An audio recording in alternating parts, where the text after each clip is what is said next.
Hello बच्चों, आपका स्वागत है एक्सेल एकेडमी में। आज हम आचार्य हजारी प्रसाद द्विवेदी का जीवन परिचय जानेंगे कि किस प्रकार हमें बोर्ड परीक्षा में लिख कर आना है। तो चलो बिना समय बर्बाद किए हुए हम सीधे चलते हैं अपने टॉपिक पर और आचार्य हजारी प्रसाद द्विवेदी जी का जीवन परिचय जाने, ताकि हम हर पाए करके किसी भी प्रकार परीक्षा में पूरे नंबर ला सकें। तो ठीक, तो जानते हैं। सबसे पहले हम लोग क्या करेंगे, आचार्य हजारी प्रसाद द्विवेदी इस प्रकार से एक सुंदर हेडिंग डाल देंगे अपनी परीक्षा की कॉपी पर। यूपी बोर्ड की जो कॉपी मिलती है सरकारी, उसमें डाल देंगे। फिर उसके बाद ये थोड़ा डिजाइन जरूर बना देनी है, इससे ये जो एग्जामिनर होता है उस पर एक अट्रैक्शन का प्रभाव पड़ता है। और नीले कलर से, केवल परीक्षा में दो प्रकार के कलर का यूज करना है, नीले और काले पेन का। इसके अलावा कोई भी रंगीन पेन का यूज नहीं करना है, ठीक।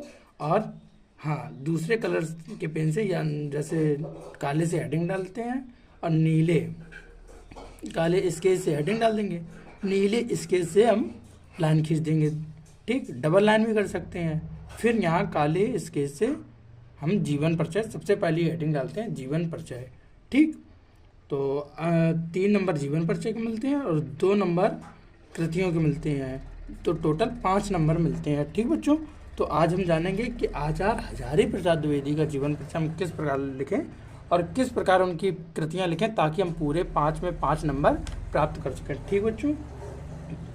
तो जीवन परिचय हम कहाँ से स्टार्ट करते हैं। तो हमारे जो आचार्य हजारी प्रसाद द्विवेदी हैं वो हिंदी के एक श्रेष्ठ लेखक हैं। तो इस प्रकार लिखेंगे, हिंदी। आप लोग अपनी कॉपी निकाल लें और मेरे साथ अपने नोट्स बनाते जाएं, ताकि परीक्षाएं बहुत नज़दीक आ गई हैं। डेट भी घोषित हो गई है, 18 फरवरी से हमारी परीक्षाएं शुरू होने वाली हैं क्लास 12th की, ठीक। तो हिंदी के श्रेष्ठ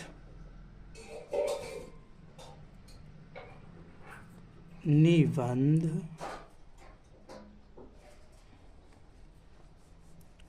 कार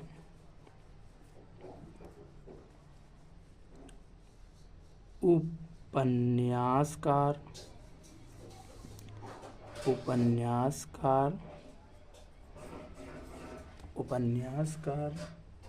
और आलोचक। आचार्य हजारी प्रसाद द्विवेदी आलोचक भी थे और आलोचक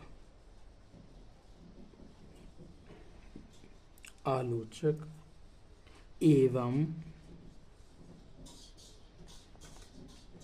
भारतीय संस्कृति के युगीन अर्थात जिसका युग चल रहा हो, वर्तमान समय के युगीन व्याख्याता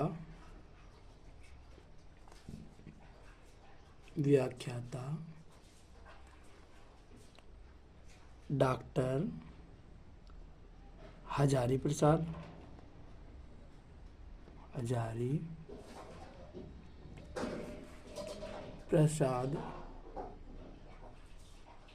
बच्चों यहाँ से भी देखनी है, अपनी सब लाइन बराबर रहे, ठीक। तो इससे अच्छा इम्पैक्ट पड़ता है। हजारी प्रसाद द्विवेदी, सबसे पहले क्या लिखते हैं आप, अब लेखक के बारे में लिख दी, लेखक की क्या क्या विशेषताएं थी, किस किस क्षेत्र में उन्होंने काम किया, ठीक। अब सबसे पहले उनका लिखते हैं जन्म, कि कब हुआ था। तो आचार्य हजारी प्रसाद द्विवेदी का जन्म, डॉक्टर हजारी प्रसाद द्विवेदी का जन्म सन 1907 ईस्वी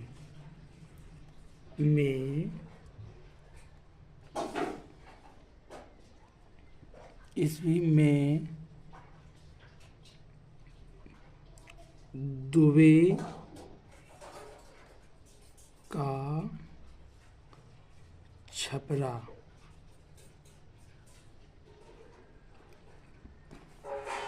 नामक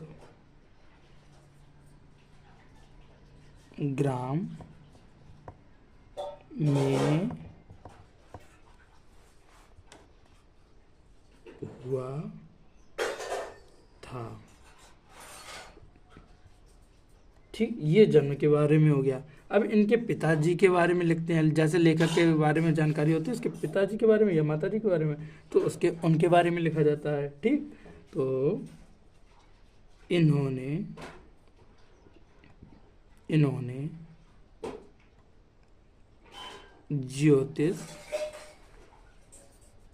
ज्योतिष का ज्ञान अपने पिता का नाम श्री अनमोल द्विवेदी।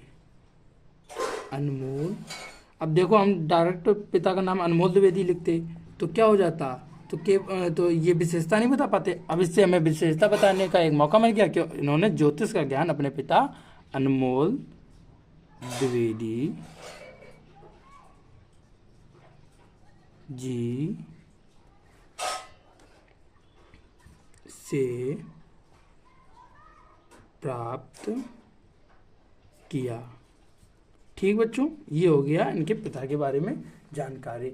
अब क्या करते हैं, जैसे इतना लिख जाए, अब पैराग्राफ हम चेंज कर देते हैं, अगले पैराग्राफ से लिखते हैं। बार बार थोड़ा लिखकर पैराग्राफ बदलने से एग्जामिनर खुश हो जाता है और हमें अच्छे मार्क्स देता है। ठीक, तो अब दूसरे पैराग्राफ से हम लिखते हैं।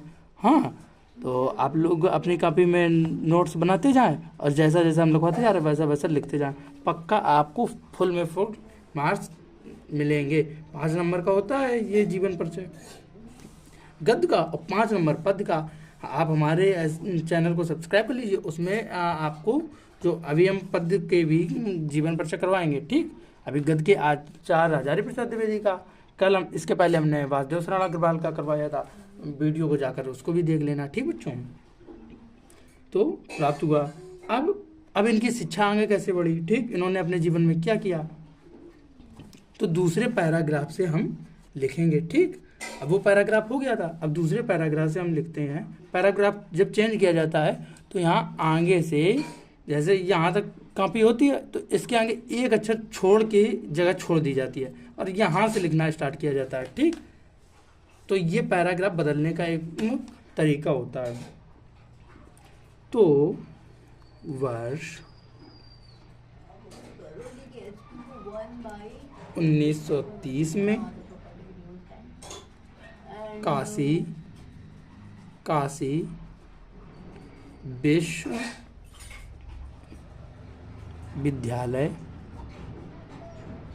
विश्वविद्यालय से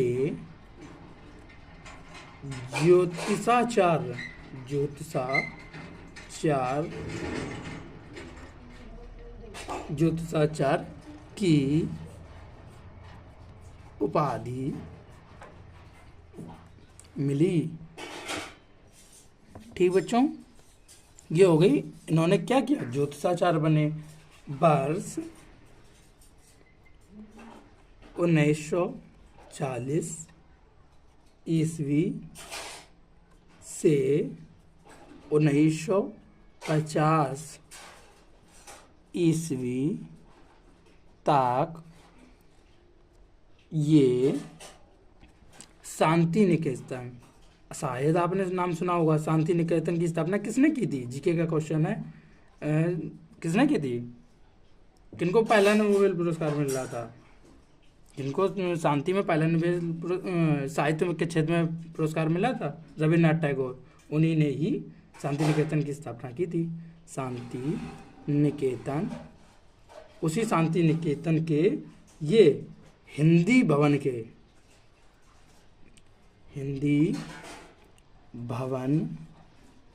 के आपको हमारे चैनल पर सभी विषय की बोर्ड एग्जाम से लेकर कंपटीशन की एग्जाम तक सभी विषय की क्लासेस इसमें मिलेंगी। ठीक, हिंदी भवन के निदेशक निदेशक के, निदेशक कौन, जो निर्देशन करता है वो, ठीक, निदेशक के रूप में रहे, ठीक, ये उनका हो गया का थोड़ा कार्यकाल। फिर इसके बाद क्या लिखते हैं, इसके बाद इन्होंने और अपने जीवन में क्या किया, कैसे आगे बढ़े, कितना कितना क्या क्या उपाधियाँ मिली। ये हो गया 2 लाइन का, ये पैराग्राफ बन जाएगा। 2 लाइन के पैराग्राफ का बनाने के बाद फिर एक दूसरा पैराग्राफ से लिखते हैं। देखो अब पैराग्राफ हम बदलना आसानी से आपको सिखा सकते हैं। ये यहाँ तक हो गया, ठीक। अब पैराग्राफ यहाँ से लिखा जाएगा, वर्ष, ऐसे बदलते हैं पैराग्राफ, ठीक। वर्ष 1950 में काशी हिंदू विश्वविद्यालय, यही BHU, काशी हिंदू विश्व। अब देखो यहाँ तक था, ठीक। अब यहाँ से नहीं, इस लाइन के बराबर से लिखेंगे, ठीक। हिंदू विश्वविद्यालय, ऐसे बदला जाता है पैरा। ये पैरा बदलने का एक सटीक तरीका है। यही ट्रिक बताने वाले थे हम। अगर आप इस प्रकार से जीवन पर चलेंगे तो पूरे में पूरे नंबर मिलेंगे। कोई आपको एक भी नंबर देने से कोई नहीं सोचेगा, एग्जामिनर पूरे में पूरे नंबर देगा खुश होकर, ठीक। विश्वविद्यालय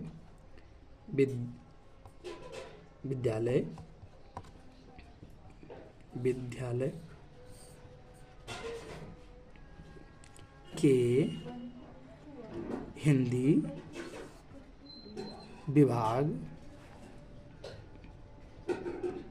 के अध्यक्ष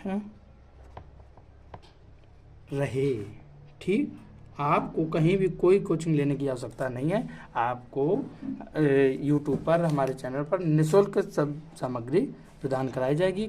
परेशान होने की ज़रूरत नहीं है, कहीं भागने की ज़रूरत नहीं है। बोर्ड परीक्षा से पहले बिल्कुल घबराएं नहीं। आसानी से घबराने से टेंशन होने लगती है और पेपर बिगड़ने के चांस रहते हैं, ठीक, आसार रहते हैं। इसलिए आपको आराम से मन लगाकर पढ़ाई करें और जिस प्रकार समझाया जाए आजकल उस प्रकार से आप समझें, ठीक। यूट्यूब पर तमाम ज्ञान फ्री में है, अच्छे से अच्छा।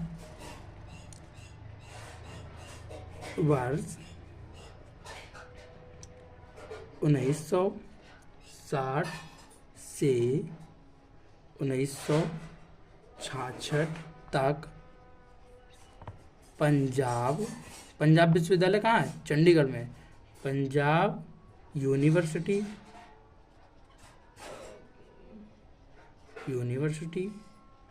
के हिंदी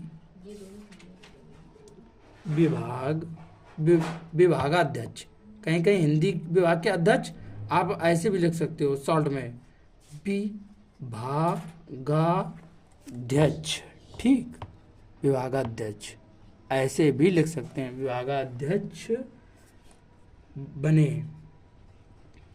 अब इनको क्या प्राप्त हुआ, अब ये इन्वर्टेड कॉमा के अंदर आप ऐसे लिख सकते हैं, वर्ष 1957 ईस्वी में इन्हें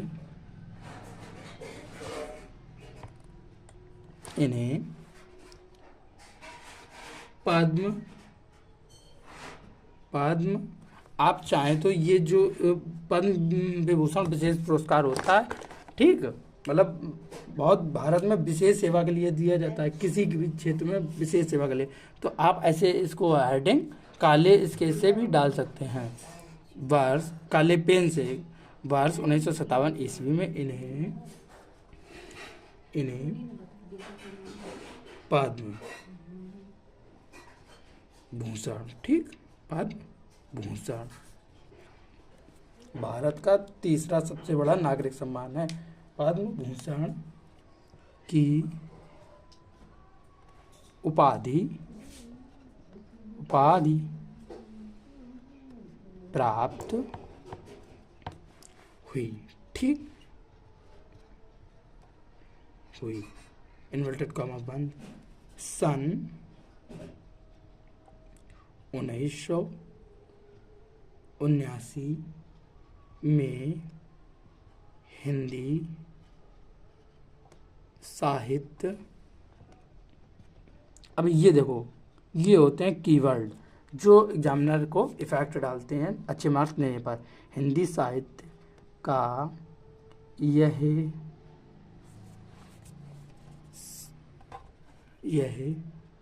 सितारा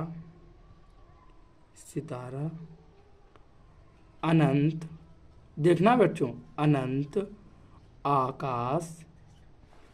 आकाश। ये बच्चों, ये लाइन अब जब आप लिख के आएंगे परीक्षा में तो आपको कोई भी पूरे मार्क्स देने से नहीं रोक पाएगा। अनंत आकाश में विलीन हो गया, समझ गए?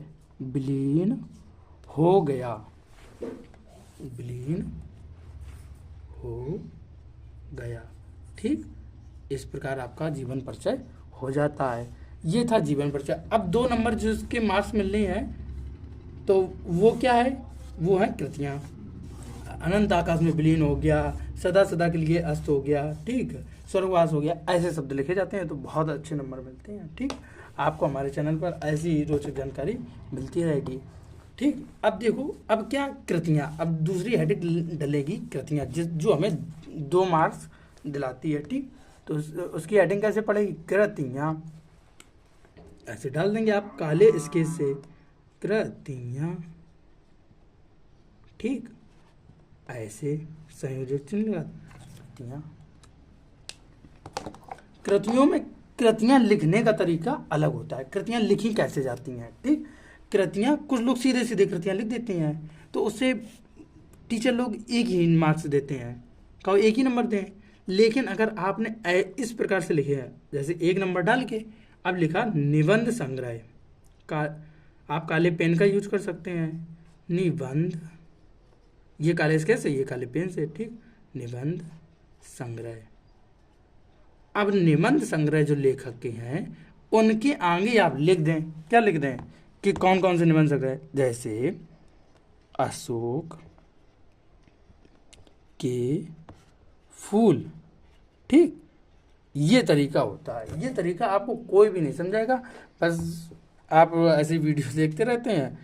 लिखने का प्रॉपर तरीका यही है। ये जिस प्रकार से हम पूरा वीडियो में समझाए हैं कि बढ़िया एकदम कैसे एक एक स्टेप बाय स्टेप जीवन परिचय लिखा कैसे जाता है। अगर आपको वीडियो अच्छा लग रहा हो तो चैनल को सब्सक्राइब कर लेना। ठीक, अशोक के फूल। दूसरा है कुटज। अब दूसरा पॉइंट। ठीक, दूसरा पॉइंट में अब इन्होंने क्या लिखी? आलोचनाएं भी लिखी। हमने सबसे पहले जाना था क्या? आलोचना लेखक हैं, तो आलोचना। तो आलोचना में इन्होंने क्या लिखा? कालिदास की लालित्य योजना। कालिदास की लालित्य योजना।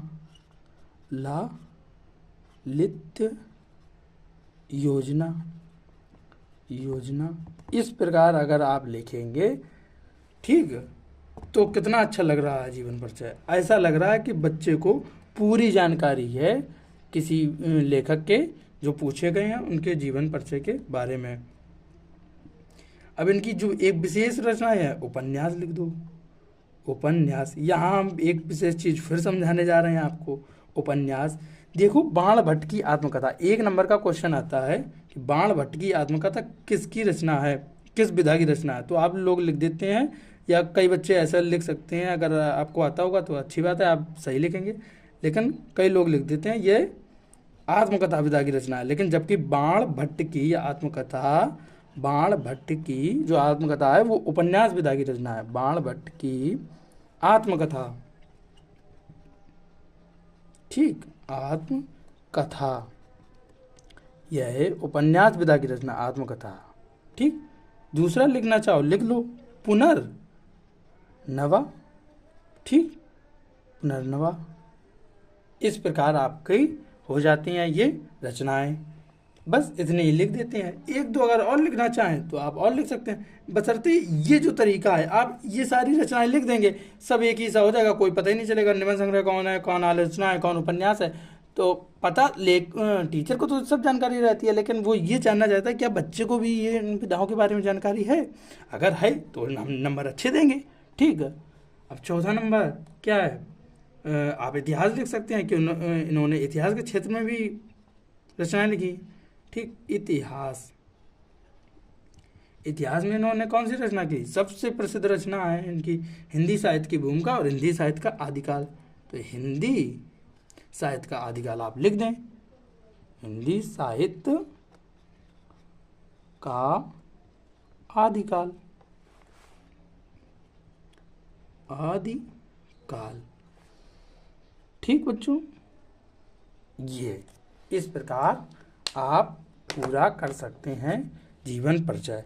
अब एक हेडिंग और बची जो बहुत विशेष है, यदि आप करना चाहें, यदि आपके पास समय हो एक्स्ट्रा, तो आपकी विशेष जानकारी, आपकी अधिकतम जानकारी को बढ़ाने के लिए हम वो हेडिंग बता दे रहे हैं। अगर आप देख लें कि परीक्षा में आपके पास समय नहीं है, अतिरिक्त समय, आपके पास केवल सीमित समय है, तो आप ये हेडिंग ना लिखें। और अगर आपके पास समय पर्याप्त हो, आपकी लिखने की स्पीड तेज हो, तो आप ये वाला हेडिंग डाल सकते हैं। ठीक, कि हिंदी साहित्य, हिंदी हेडिंग तो कई होती हैं, भाषा शैली, हिंदी साहित्य में स्थान, हिंदी साहित्य में सेवाएं, लेकिन ये एक्स्ट्रा में होती है जब आपके पास समय हो। ठीक, तो आप इस प्रकार से कर सकते हैं। तो हिंदी साहित्य में स्थान, ठीक, ये हेडिंग डाल दें। पद्य, गद्य का है तो हिंदी साहित्य में स्थान, ऐसे पद्य का है तो हिंदी साहित्य में स्थान। यदि आप गद्य पद्य में अलग अलग करना चाहें तो किसी एक दोनों रचनाएं पूछी जाती हैं, दोनों अलग अलग विधाओं। पद्य वाले में भी एक लेख पूछा जाता है, एक रचनाकार, और इसमें भी एक रचनाकार का जीवन परिचय। तो आप किसी में हिंदी साहित्य का लिख दें, किसी में भाषा शैली लिख दें, यदि टाइम हो तो हिंदी साहित्य में स्थान यहाँ से लिखेंगे, डॉक्टर हजारी प्रसाद द्विवेदी,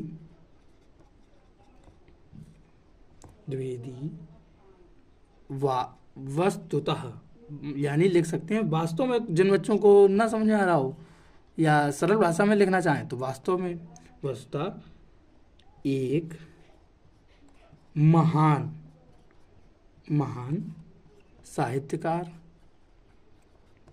साहित्यकार थे। ठीक, आधुनिक, बस केवल इतना, आधुनिक, इससे 3 हेडिंग हो गई। आधुनिक युग के लेखकों आप लिख सकते हैं, रचनाकारों में उनका विशिष्ट आप लिख सकते हैं विशेष। अगर कठिन लग रहा हो तो हम दूसरा शब्द भी लिख देते हैं, विशेष स्थान है। कितनी सरल लाइन है, कितना आसान है। डॉक्टर हजारी प्रसाद द्विवेदी वास्तव में एक महान साहित्यकार थे, आधुनिक युग के लेखकों में उनका विशिष्ट योगदान है। बताओ, और एक हेडिंग बन गई, लिखना वही लाइन लिखना है और आपको नंबर अच्छे मिल जाते हैं। तो इस वीडियो में इतना ही।